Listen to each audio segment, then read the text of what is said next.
Shalom, Bapak Ibu yang sama dikasihi Tuhan. Kembali kita bertemu di dalam channel Juanda PAK, di mana kita akan membaca dan merenungkan akan kebenaran firman Tuhan yang kita pandang dan melalui perspektif pendidikan agama Kristen. Di sini kita akan membahas ayat-ayat Alkitab serta bagaimana aplikatif dan implikatifnya di dalam kehidupan kita sehari-hari. Bapak Ibu yang sama dikasihi Tuhan, bahwa dalam saat ini kita ada dalam suasana Paskah. Jadi mari kita merenungkan makna dari pengorbanan Tuhan kita Yesus Kristus di kayu salib. Adapun tema dari perenungan kita di malam hari ini, saya ambil judul yaitu Salib bukan akhir tapi awal pengharapan. Kita akan membaca dari kebenaran firman Tuhan dari kitab 1 Korintus pasalnya yang ke-15 ayatnya yang ke-20. Di situ berkata bahwa tetapi yang benar ialah bahwa Kristus telah dibangkitkan dari antara orang mati sebagai yang sulung dari orang-orang yang telah meninggal. Di dalam ayat ini akan kita coba mengkaji satu kata kunci. Kita akan menggarisbawahi kata yang sulung. Kata yang sulung di dalam bahasa Yunani disebut aparke. Secara morfologi kata ini berasal dari satu kata kerja yang disebut aparkomai.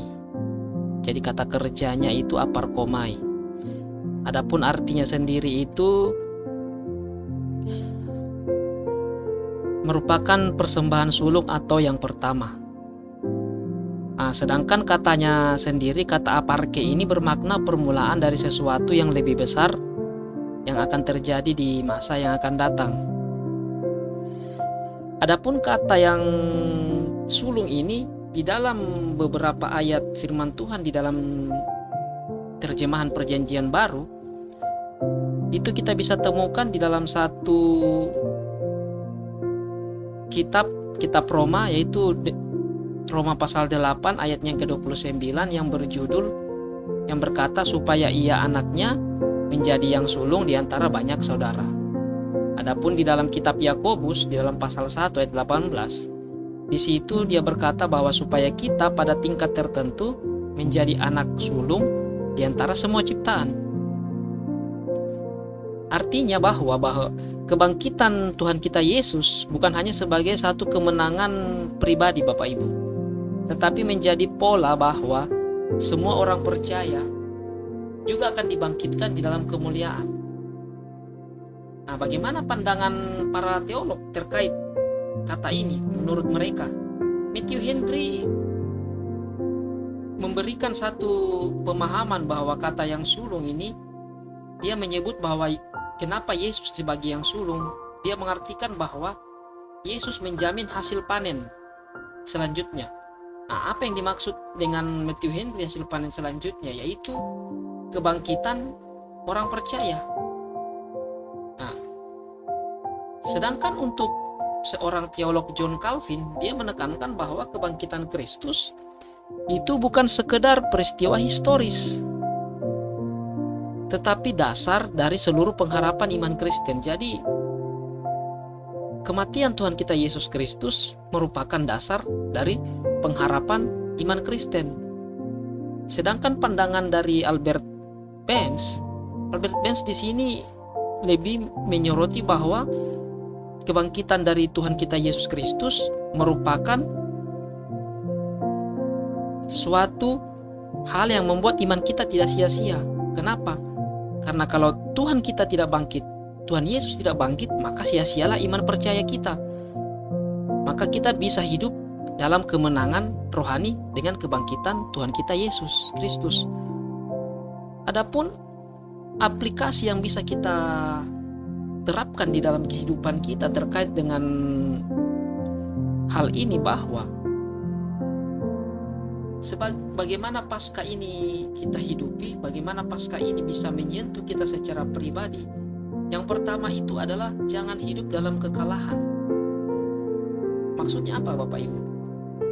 Saya tahu bahwa kita semua yang mendengarkan renungan ini di saat ini pernah mengalami satu hal yang gagal di dalam kehidupan kita. Bahkan mungkin melakukan hal yang tidak layak, merasa berdosa. Tapi perlu kita tahu bahwa Tuhan kita Yesus Kristus bangkit untuk membuktikan bahwa Allah tidak mengenal kata terlambat. Sama seperti Kristus bangkit dari kuburnya, begitu pula kita bisa dibangkitkan dari segala keberadaan kita, baik itu keberdosaan kita, baik itu kegagalan kita, ataupun trauma-trauma kita di masa lalu. Kemudian yang kedua Bapak Ibu sekalian, bahwa dengan kebangkitan Tuhan Yesus, kita dituntut untuk menjadi saksi dalam kehidupan kita. Kita dipanggil untuk menjadi contoh hidup dari kebangkitan itu. Jadi maukah kita untuk bangkit dari kemalasan rohani kita? Mungkin selama ini kita belum setia kepada Tuhan, mungkin selama ini kita masih timbul tenggelam dalam mengiring Tuhan. Mari Bapak Ibu sekalian, dengan kebangkitan Tuhan Yesus, dengan Paskah yang kita akan rayakan beberapa hari lagi ke depan, kita mengubah seluruh pola hidup kita. Kita menuju kepada perubahan karakter yang akan membuat kita semakin mengenal akan Tuhan kita, dan kita dibaharui menjadi manusia yang baru. Kemudian yang ketiga, bahwa dengan kebangkitan Tuhan kita Yesus membawa satu pengharapan, dan pengharapan itu pun kita harus bawa ke dalam lingkungan keluarga dan jemaat, bahkan gereja. Karena kita tahu bahwa dunia saat ini penuh dengan kekerasan, penuh dengan persaingan, penuh dengan ketakutan. Namun bagaimana kehadiran kita sebagai seorang yang percaya bisa menghidupi semangat Paskah ini? Kita bisa menjadi terang dan memulihkan banyak orang lewat keberadaan kita, lewat kehadiran kita di tengah-tengah mereka. Jadi mari kita memperingati Paskah ini sebagai momen yang penting, bukan hanya sebagai momen seremonial saja Bapak Ibu, tetapi jadikan Paskah ini sebagai gaya hidupmu di dalam kehidupanmu secara pribadi. Hidup dalam kemenangan dan menjadi alat pembawa pengharapan.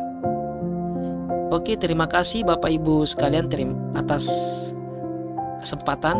Biarlah kiranya renungan yang kita dengarkan pada saat ini bisa menjadi manfaat dan memberkati kita semua. Jika renungan ini memberikan manfaat, silakan like dan subscribe channel ini, dan bagikan renungan-renungan ini kepada orang-orang yang Anda kasihi.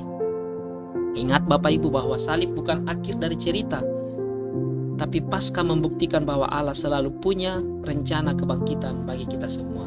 Sampai jumpa, dan mari kita selalu setia di dalam mengiring akan Tuhan kita. Haleluya. Amin.